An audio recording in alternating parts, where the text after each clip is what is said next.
माँ ऐसी भी होती है। रोहन बहुत परेशान था। उसे समझ में नहीं आ रहा था कि वो इस परिस्थिति से कैसे निपटे। वो अपनी माँ को बहुत चाहता था, किंतु उसकी पत्नी और बच्चे उसकी माँ से बहुत दूर भागते थे, क्योंकि उसकी माँ की एक आंख नहीं थी, साथ ही उसकी कमर भी 90 अंश पर झुकी थी। वैसे वह अपना काम सब खुद कर लेती है, किंतु फिर भी वो उसकी पत्नी और बच्चों के लिए हमेशा खटकती है।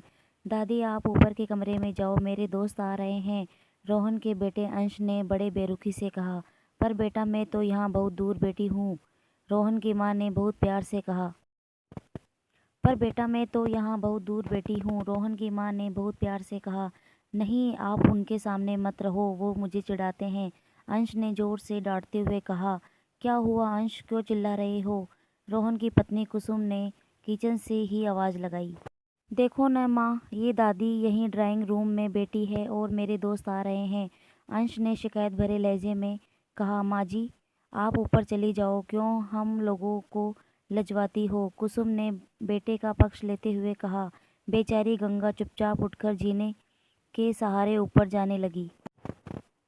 कमर झुकी होने के कारण उन्हें ऊपर चढ़ने में बहुत परेशानी हो रही थी, किंतु वो पूरी ताकत से ऊपर के एक अकेले कोने वाले कमरे में जाकर बैठ गई। रोहन बाजू के कमरे से सब सुन रहा था। उसे कष्ट हो रहा था कि उसकी माँ को अपमानित होना पड़ रहा है, किंतु वो असहाय था। अगर वो कुछ कहता है तो पत्नी और बच्चे उसका विरोध करने लगते हैं। दूसरे उनके तर्क भी सही लगते हैं।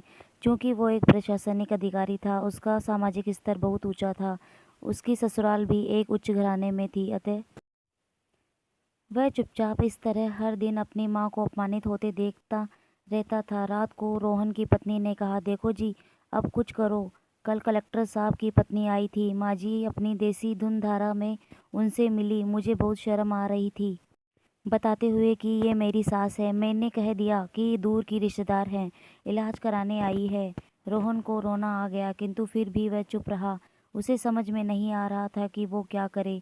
अपने बेटे की मनस्थिति को गंगा अच्छी तरह से जानती थी और बेटे को कोई कष्ट ना हो, इसीलिए वो हर बात को चुपचाप सह लेती थी।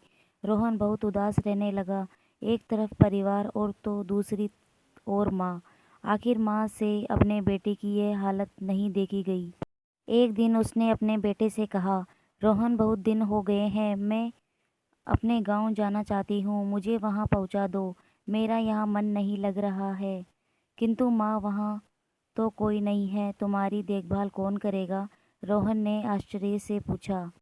अरे, ये गांव वाले तो है, और वो तुम्हारे मामा जी तो उसी गांव में रहते हैं, और फिर हम सारी व्यवस्थाएं कर आएंगे न। कुसुम को तो जैसे मन की मुराद मिल गई हो। हाँ बेटा, बहू सही कह रही है, गंगा ने लंबी सांस लेते हुए कहा।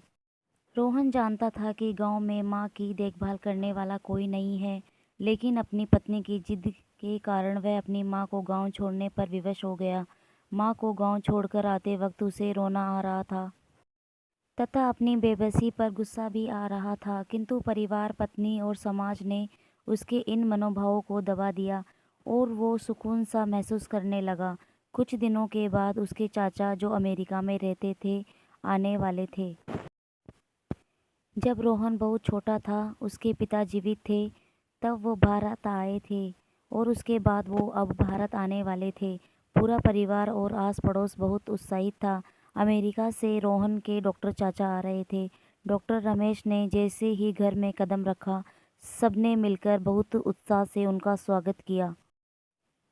क्यों रोहन, भाभी नहीं दिख रही है, कहाँ है? डॉक्टर रमेश ने उत्साहपूर्वक पूछा।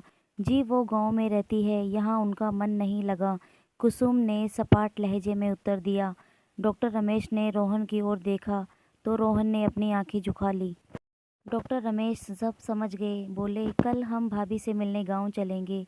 सब लोग। दूसरे दिन सभी लोग गांव के घर में पहुंचे। देखा कि गंगा बहुत तेज बुखार है और वो पलंग पर असहाय पड़ी है। डॉक्टर रमेश दौड़कर गंगा के पास गए, उनके पैर छूकर रोने लगे। गंगा की ये हालत उनकी कल्पना से परे थी। वाह बेटा रोहन, तूने तो नाम उजागर कर दिया। अपनी माँ की ये हालत देखकर तुझे तो शर्म भी नहीं आ रही होगी। डॉक्टर रमेश ने रोहन को डांटते हुए कहा। नहीं देवर जी, रोहन का कोई दोष नहीं है। मैं खुद गांव आई थी। गंगा ने अपने बेटे का बचाव किया।